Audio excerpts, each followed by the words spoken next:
We have a wonderful guest tonight, Dr. Bill Westafer. He wrote this book, Clergy Stress, Causes and Cures. And I don't want to delay. I want to jump right into this conversation. Let's just welcome Bill Westafer with us tonight. Bill, Nate. so good to have you with us. Great to be here. So how long ago did you write this book? Actually, I've just finished it last year, and it was published last fall. I'm trying to get the word out about it, so appreciate y'all having me here tonight. It's so good to have you. So how did you arrive at the premise of your book? Well, I was a staff pastor for 10 years before I went in, took my first senior pastorate, and I was in Southern California in San Diego and moved to take a small church. It was a struggling church up in LA County, and it was what Tom Rainier would call a turnaround church. It was in a great area, but it just never had taken off and been a very traditional church and so forth. And so we went there, and God blessed the work, and everything went great. The church grew tremendously with finances and attendance and all that. And right around that time, in the mid-'90s, was when Focus on the Family was starting Pastor Appreciation Month. Well, somebody heard about that in my church there, and our church took up a collection one Sunday.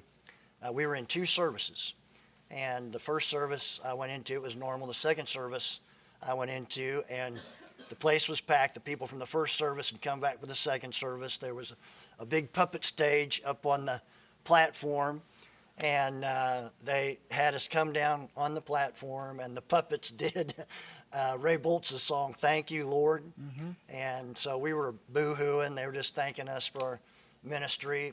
And then two giant puppets came running down the aisle in Hawaiian outfits with skirts and the whole thing. And the church surprised us with an all-expense-paid trip to Hawaii for Pastor Appreciation. That is quite the gift. It was wonderful, and it was just one of those cases where we were in the right church. It was a great mission fit. God blessed. And it's like every pastor dreams. That's what you want your church to be like. Mm-hmm. Well, a few years later, I wound up moving to a church, an urban church back in the Midwest, and it was a meat grinder. I mean, I lasted 14 months. 2 weeks after I arrived, we got there on Labor Day, and 2 weeks later, the church had a school. And the administrator came to me and said, I need $25,000 to meet payroll. And I said, well, I don't have it. What are we going to do? And that was the beginning of the next 14 months. It was just one thing after another: staff issues, school issues, church issues. And I was having nightmares. I was having trouble sleeping. I had dreams that I thought people were coming after me, trying to kill me, trying to catch me in nets, trying to throw me in pits, and all kinds of awful things. And my wife had even come to me after church one Sunday and said, I don't know about you, but I'm not coming here anymore. I don't want to be here anymore. So shortly after that, I resigned, and I left the ministry really for about 9 years. During that time, I was working on my doctorate and decided there's got to be other people that have gone through the same thing that I've gone through. And so I wrote my dissertation on clergy stress. I interviewed, first of all, I did all the research on stress for professionals and pastors. And I also developed a study where I did in-depth interviews with pastors from across the Midwest. I did African-American pastors, female pastors, basically they're pastors of churches from 125 to 500. Mm-hmm. So they were full-time pastors. They'd been in the ministry for a while. So it was a great, well-rounded way to get information on clergy stress. My goodness. So I'm just curious, what made you leave the Hawaii trip giving church?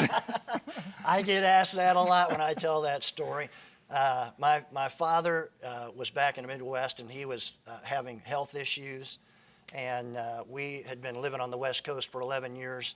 And so at that time just felt like it would be best to go back and get close to my dad. And it was providential because shortly after that, just the third year we moved back, he passed away.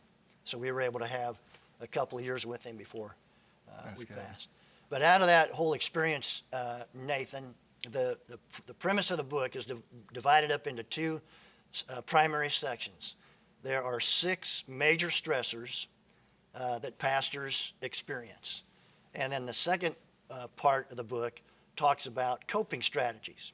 Because I didn't want it to be just a negative thing. We got to identify what causes stress, and then you got to figure out a way to manage that stress. Because as I was talking to these different pastors, there were pastors that were out of the ministry because they didn't have enough coping strategies. Mm-hmm. There were other pastors that had long pastorates and had a great quality of life because they had multiple coping strategies. So the crux of the research evolved into, are you passively engaged, are you moderately engaged, or are you competently engaged in the number of coping strategies that you have? So you got to be able to identify what the 6 major stressors are, and then you understand what the 11 coping strategies are to help you manage your stress. Well, let's jump into this. What are the causes of clergy stress? Well, one of the fundamental things is we need to understand social triangles in churches. Basically, there are 3 legs of the triangle. There's a pastor. Mm-hmm. There's Pastor Nathan, right? And then whenever you went to your church, there were already people at that church, right? Right. So you've got the incumbent members. And then as you're trying to make that church grow, you have the new people that come in. Right. And the best way I can relate this is one time we were at my late cousin's up in Asheville. And he was just a good old boy, and we were there with his family and staying with him for a couple days. And so I asked him, I said, would it be all right if I mowed your yard? Since you're letting us stay here. So I went down in the basement, and I couldn't get the mower started. And so he had to come, I hollered up at him, he came down, and he said, Bill, you need to understand, there's 3 things to get a fire going, to get an engine to combust. You got to have fire. Air. You got to have spark, you got to have fire, you got to have air, and you got to have fuel, mm-hmm. right? Well, that's the 3 legs of the triangle. So when you have all those 3 things working together in a church, especially when you have established people that aren't sure about the new pastor, and they also aren't sure about these new people coming in, they feel mm-hmm. threatened. Right. You got a combustible situation there that pastors have to learn how to manage. Peter Drucker, the late leadership guru, said the 4 toughest jobs in America are the President of the United States, the CEO of a hospital, the president of a university, and a pastor. Wow. Now that's something when you have somebody that says pastors have one of the toughest jobs, if not the toughest job in America. And churches need to understand that. And if there's pastors out there that are feeling overwhelmed and feeling stressed out, I mean, this is the kind of material that can help you. You're not alone. You're not the only person going through this. This is more common than you realize. And that's the whole idea of trying to help people with the book. You know, I remember there was an HR person, I can't remember where I saw this, it's been a while back, but I remember they had a sign on their door, and I think a lot of people have heard this sign or read these words where it says, the best thing about my job is dealing with people. The worst thing about my job is dealing with people. That's right. There you go. And so, most of the pastors that I've known, every one of them at some point has said, sometimes I just feel like taking off to another country. That's and you right. do. I mean, it's That's stressful. Right. I mean, even Jesus himself, you find in the Bible where he would sneak away from everybody and just take off, and they're wondering where he is. Right. You got to have that time to yourself. So tell us a little bit about some of these things that are causing the stress amongst this social triangle. All right. Well, there's basically the six stressors are change, conflict, crises, expectations, loneliness, and leadership issues. Those are the 6 main things. Change, we all know, change is difficult for anybody to manage. It's kind of like one guy, there was a church that wanted to buy a chandelier. And this old guy gets up and he goes, we don't need a chandelier. First of all, we can't afford it. Secondly, we can't play it. And thirdly, what we really need in here is more light. A lot of times people just misunderstand Right. because of change. Sometimes they're threatened by the pastor. Sometimes they don't have enough information to process what they want to do, so they feel threatened by change. So pastors have to learn how to manage change, because that's just part of the nature of the beast. A second one is leadership. And in the book, I use the Hershey-Blanchard models of the 4 different kinds of leadership. There's telling, there's selling, there's participatory leadership, and there's delegating leadership. And if a pastor can learn which one of those is the best fit for his ministry, for his church, that'll help him. The telling, for example, is when you have low maturity people. Take, for example, Lewis and Clark. When Lewis and Clark were the first white men to explore the West, they had to rely on Indian guides. And all their people that were with them had to do the same thing. Well, when you've got an Indian guide that knows the terrain and knows all the trails and where you go to be safe and where you go to get killed, they had to listen to what the guides told them. That's telling kind of leadership. You got people that maybe you've got a church that's hurting, like when we went to our church in Southern California, they were on the verge of closing their doors.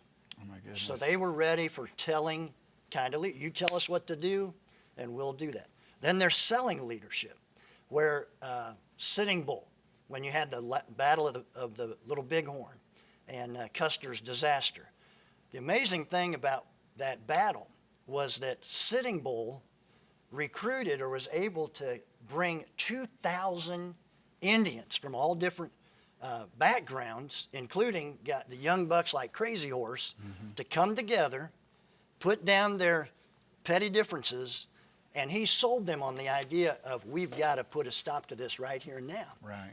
He gave them a common future and a common goal, and they all bought into it, and we know what happened. Then there's participatory leadership. When we were the church in Southern California, we were growing and we were getting ready to do a site plan for our building, for a new sanctuary. And that meant that we were going to have to tear down a parsonage and another building that had been there for 100 years. So you're talking about tradition, you're talking about big changes. So when I was talking to the leaders, I said, you need to go out, find out what all the reservations are people have about this new building, and get them ready so we address all those when we have the vote on the site plan. Well, we had a couple in our church. Their name were Mr. and Mrs. Fuss. But they weren't problem people. Their just last name was Fuss, okay? And they were key people. They were the bell cows in that church. So I went to Mr. and Miss Fuss. I told them about what we were wanting to do. For a minute, I thought you were keeping their names anonymous. These are real giving us people. an adjective of They've both gone okay, to glory you, now. you. They're wonderful people. And so I answered all of his questions, and he said, Pastor, I think we can support that. We will do our best to support this decision. Well, the time came for the vote, and the place was packed, and we had addressed all the congregation's reservations and questions and all that. And when it came time for the vote, it was unanimous. And the person that I had wrap up the whole thing was this longtime member, quiet, reserved, respected member, Mr. Fuss. And he came down and prayed a prayer of blessing. I mean, it was wonderful. When you can do that kind of leadership and realize what the good mission fit is for the kind of leadership style for your church, that works. And then there's delegating types of leadership, and oftentimes that comes from long-term pastorates. When a guy's been there for a long time and has developed trust, basically churches kind of run themselves. You know, you've got people that are mature, they want to help the church grow, they set aside their agendas, and it's just a great way for the church to grow and to minister to the community. I hope you're taking notes at home if you have stress and you're considered clergy. I'm writing my own notes here. I tell you, this is really good stuff. We're going to be coming right back with Dr. Westafer in just a moment. We're going to jump right back in with Dr. Bill Westafer. He has written this book, came out about a year ago. Just last fall. Just last fall. You Yes, finished it a year Yes, ago. sir. Yes, sir. Clergy Stress, Causes and Cures. I tell you, I'm always, I don't want to say envious because people at home that are very religious, say, you're not supposed to envy. But I've been writing a book for I don't know how long, too long, and I've not finished it. So I'm always, I'll give praise to God for someone who can actually get to the end of it. Write every day, Nathan, and you'll I get know. it. That's what I've been told. I messed up because I kept rewriting the first few chapters all right. over and over and over. But let's jump back into your book. All right. Okay, good. We were going to discuss the other 4 causes of clergy stress. Right. So we have change was one that we talked about. Leadership. The third one is conflict. Every church, regardless, if you don't have conflict, I want to go to that church because that's the perfect church, you know. Mm-hmm. One of the things that happened when we were out. Is there one? I don't know. Max Lucado says conflict is inevitable, combat is optional. You know, you got to kind of figure out what's worth fighting over. When we were at our church in Southern California, we lived in a 100-year-old farmhouse. And if you went down into the root cellar, you could see that the foundation of the house was timbers and rocks. So whenever we had an earthquake, it just kind of, rolled with it.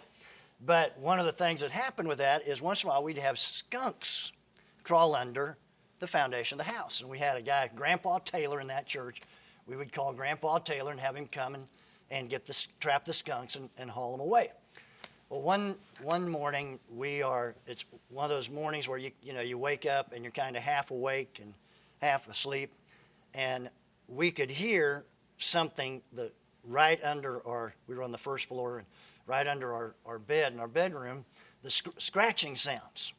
And then all of a sudden we hear, ring, ring, ring, ring, and then we hear the bomb, we smell the bomb go off. Oh, no. And a skunk had gotten in there with the raccoons. And Mama Raccoon was not happy, and Mama Skunk wasn't happy. And I mean, it was so bad we couldn't even breathe. We were holding the, covers up over our faces, and it was going all throughout the house. Goodness. And we had to call Grandpa Taylor, and he came and got the critters out. But the stench was in our clothes and in everywhere we went. Dr. Bill, whenever me and my wife are going down the highway, and I think everybody has smelled, all of a sudden you realize that the air's not recirculating, and you smell a skunk, and you'll get, that's the only time that my wife will say it's all right to drive 100 miles an hour because you're trying to get past that point. But you were stuck there. That's right. And we had a meeting that night at church, and we walk in, we'd taken showers and the whole 9 yards, washed our hair, and we go walking into church, and people are looking at us going, what is wrong?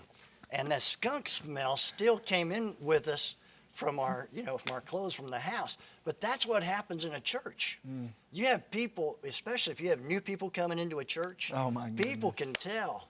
Yeah. If there's toxicity. Something stinks in the air, right? Yeah. And we have to be able to manage that as pastors, and congregations need to understand, is the conflict worth it? Usually conflict is because pastoral leadership, people don't agree with what the pastor's doing. They also, finances can be an issue. Worship styles. You ever had worship issues in your church? I think every church And does you also point. have staff issues, and you have building issues, renovation issues. So those are some of the common areas where people have conflict. One of the interesting studies I ran across, there was one psychiatrist that helped companies that were downsizing their employees, and they also worked with churches. And the psychiatrist said these companies that downsize employees treat their employees better than churches treat their pastors. Mm. The state of South Carolina, at least for Southern Baptists, leads the nation in forced pastoral terminations. And usually when a pastor is forced out, it's a group of 10 people or less that are behind forcing a pastor out. Hmm. So we got to figure out ways to manage that, Pastor Nathan, so that we can eliminate or reduce the amount of conflict in churches. That's always a source of stress. Another one is that of expectations. South Carolina, I'm a Southern Baptist pastor. I'm pastor at Cowpens First Baptist. and glad to be part of that in the Spartanburg network. But one thing, when I moved to South Carolina, one of the things that I learned was that we had averaged having a pastor commit suicide every year. There have been at least 8 pastors over the course of the past few years that have taken their own lives. That's sad. Now, if your pastor is at the point of wanting to take his own life, there's something wrong there. Yeah. And if there's a pastor out there that's at that point right now, I'm telling you, hang in there, brother. Hang in there, sister. This is why we're talking about this, to help you that you're not alone. Amen. That there are people out there that can love you and help you. And a lot of that has to do with the external pressures that pastors are put under. Pastor Nathan, I've got my sister's uncle's brother's cousin is in the hospital and doesn't have a church. Could you go visit him? Or my sister's neighbor's family, they're wanting to get married. They don't have a church. Could you marry? I mean, all these kind of things where you want people, they want you to look good. They want you to say the right thing. They want you to come to the graduation parties, and you better be there at the hospital when I'm having surgery, or you're going to be on my list, kind of thing. There was one of the pastors that I interviewed. I can hear Pastor George over here. I think this resonates with Pastor George. Did I get an amen back there? One of the pastors that I interviewed said they were having a community VBS.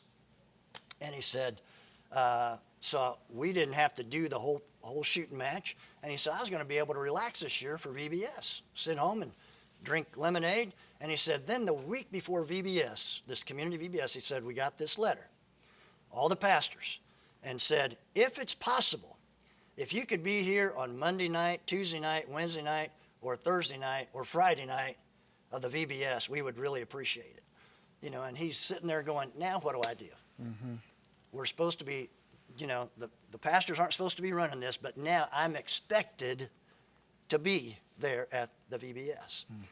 You have internal pressures.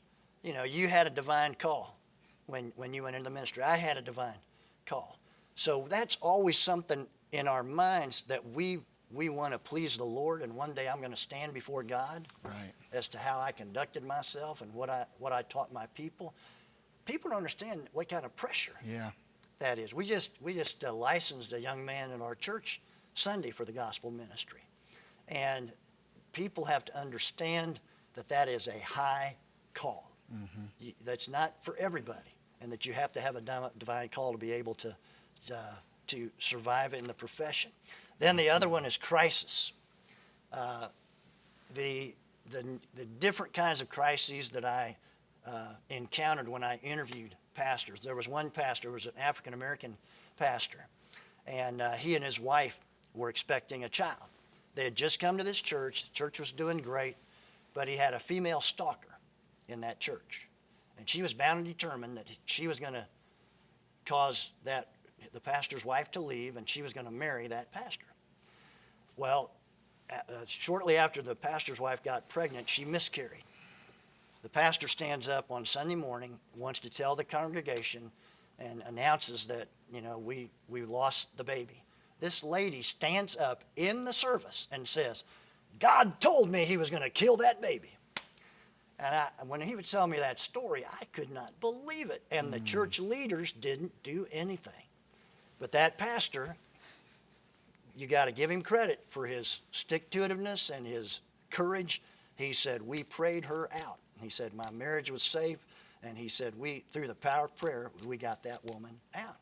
There was another guy he got a call one night, there was a fire, and the church had been set on fire. He goes down to the church, beautiful church.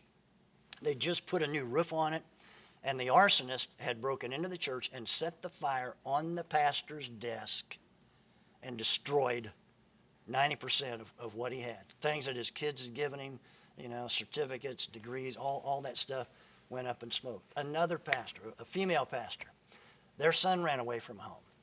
And they were asking people in the church to pray for him, their estranged son.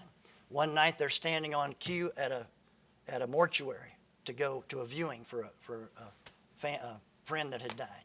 And while they're standing there in line, they find out that their son, they overhear somebody talking in the line, find out that their son has been staying with a prominent member of their church the whole time. So the whole time they've been crying and pleading with the congregation to pray for their son's return. The people in the congregation already knew about it. Here's this poor pastor and his wife that have been emotionally tortured, and the church knows exactly where their son is, and nobody would tell you. I mean, it's just crazy what some of the things are that people go through. Then there was another guy that I interviewed. He had been a successful insurance agent, finally answered the call to go into full-time ministry. Church was going great, but he was in a building program, and it was just one of those 24/7 pressures. He said, my mind never shuts off. I can never relax. And he said it got so bad one night, he sat in the living room of his house with the lights out, staring out a window for 3 hours with a loaded gun in his hand, ready to take his own life. And the only thing that stopped him was his wife and his kids came walking in. Now, can you imagine being a young family coming in, and there's Daddy, the pastor, sitting there with a gun, ready to take his own life? I mean, some of these things that people experience, Nathan, are just unbelievable, and churches need to understand the incredible amount of stress that pastors are under. The final one is loneliness. And according to Barna Research, 71% of pastors say they are lonely and or depressed because they don't have friends.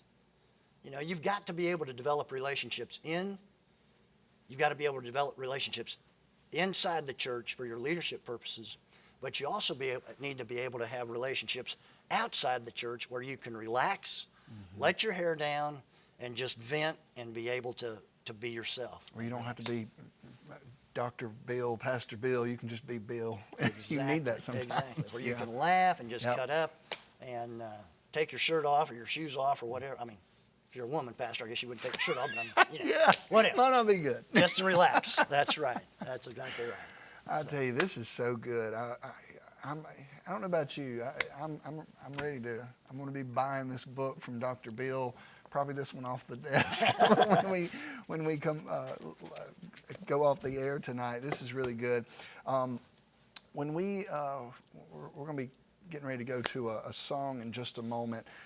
Dr. Bill has talked about the causes of clergy stress, change, leadership, conflict, crisis, expectations, and loneliness. I tell you, I can identify with all 6 of those in the 18 years of ministry that I've been in. And I'm sure some of you that are in ministry, you can identify with those as well. Whenever we come back, we're going to be talking about how did Dr. Bill gather the research for his book, and also we're going to be talking about stress-induced analgesia, which I'm looking forward to hearing about as well. And we want to. I love these stories, but I also want to see the other side of it and get some answers. Oh, praise God. I tell you, we've had just a really good segment here with Dr. Bill Westafer. He's going to be running into the home stretch here to talk about the 3 different types of engagement, the 11 coping strategies, which you need at least to have 8 of, and a self-assessment that is in the back of this book. But because we have such limited amount of time that is left, I think I was just talking about 8 minutes, I want to make sure that if Dr. Bill doesn't get through this whole thing, you know where to find this book. So, Dr. Bill, you mind letting them know how to get a hold of this book? Amazon. It's available on Amazon, and it's $14.95. And so hope that's the easiest way to get it. Hopefully we'll have it on ebook soon. But if they want to call me or contact me, I can also send them a copy. But Amazon would be the easiest way for them to get it. And your church is? Cowpens First Baptist. So you're in the Cowpens area. I believe it's exit 81, something around 83? Yes, sir. Somewhere around there. I always see it when I right in the middle of downtown Cowpens. Awesome. Right. So let's jump right back in. I'm going to let you just take it from here. Well, as a result of the study and the people that I talked to, you've got to have different coping strategies. There were 11 coping strategies that we discerned from the book. One of those is your divine call. Every pastor has a divine call. Every single person in that study said, I can remember when God called me to this. You've got to have that stake you drive in the ground so you don't quit. Secondly is prayer. You got to be able to spend time alone with God. Just like you said earlier, Jesus got a way to pray. and got alone with the Lord, and you've got to have that daily prayer time. Absolutely. Thirdly is reading Scripture, and I'm not talking about making that your Bible, your sermon preparation time. You've got to have time to feed your soul and not do Bible study or getting your sermon ready or a Sunday school lesson. You've got to feed your own soul by reading Scripture. Fourthly was reading, just reading diversionary things, science fiction, doing things like crossword puzzles, magazines, anything that you can read, Sports Illustrated, Better Homes and Gardens, whatever it is, books, whatever, anything to get your mind off of things. But also, when you read out of different venues, you can also cull sermon illustrations out of that too. You read history, you read biographies, that sort of thing. I read one fictional book every 2 nonfiction books because I need that.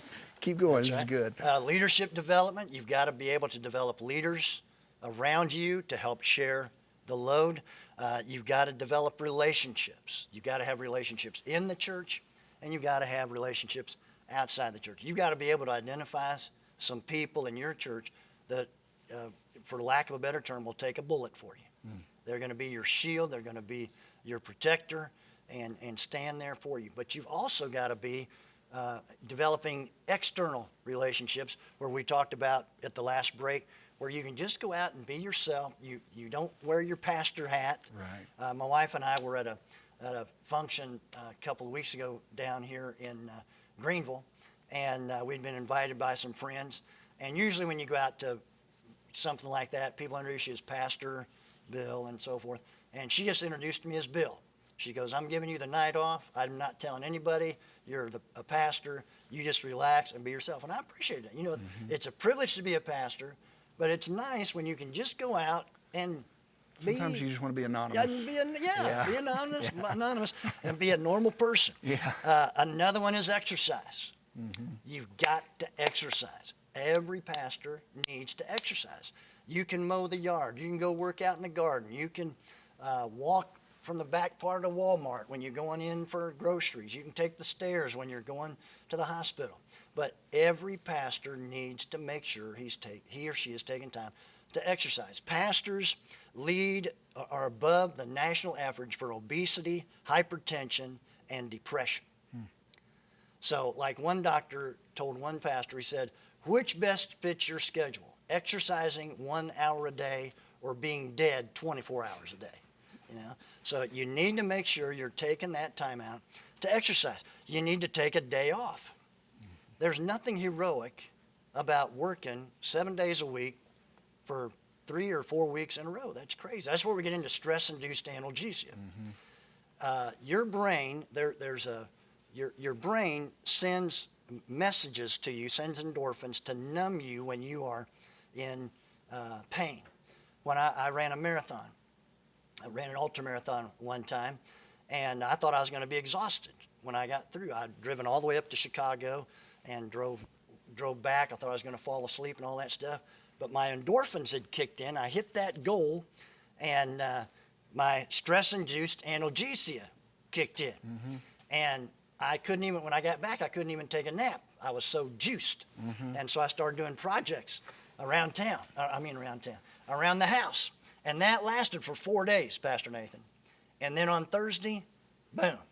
I crashed, and it was almost a week before I didn't have any energy. I just wanted to lay in bed, I didn't want to go to work. And that's what we do in ministry. We can have ministry-induced analgesia, where a guy goes and goes and goes. I can make that meeting. I can do one more funeral. I can do help this counsel these Describing people. my life. And you just, all right, well, we need to pray for you, Brother Nathan. I know it. And they think, they got this Messiah complex. I got to be everything to everybody. I can't disappoint anybody. I can't say no. And the next thing you know, you bottom out, and you're in trouble. You can't help your family, and you can't help your church, and you can't help yourself when you're in that kind of condition. You also need family support. Your family needs to be encouraging you and believing in your ministry. You need to take retreats. Who was it? Tom Rayner, another survey that he did was that they found he found that most pastors, half of the pastors that he interviewed or got on this survey, took 2 weeks of vacation or less a year. And in one study by Duke University, they found one pastor that hadn't taken a vacation in 18 years. You cannot last in ministry if you don't take your vacation, go to conferences and take retreats, take breaks to be able to refresh yourself. And the final one is a counselor. Sometimes you need to have a counselor. I've been through that. I'm not ashamed to say that for about 3 or 4 months, at a period in my life, I was going to a counselor almost every week, and it saved my life. Pastors need to be able to understand that a counselor is a place you can go where you got a safe place, where you can vent, where you can cry, where you can hit the table. That's what counselors are for. And so out of those 11, with all those 11 coping strategies, if you have 4 or fewer, 5 or fewer, generally you're going to have a short pastorate or you're going to be out of the ministry. If you only have 6 or 7 of those, you're right on the cusp, and you've got to make a decision about whether or not you're going to add more coping strategies. If you have 8 or more coping strategies, there's a good chance that you're going to stay at your church for a long time, and you're going to have a quality of life that you're going to enjoy and your family is going to enjoy. Praise God. I tell you, this is so much information, and it is so good. I pray that you that are watching at home, especially pastors, leaders, just want to mention what this book is again. It's called Clergy Stress, Causes and Cures by Dr. Bill Westafer. I tell you, I'm excited to go through this and to dissect it, because there's so much that I'm getting just from speaking with Dr. Westafer tonight.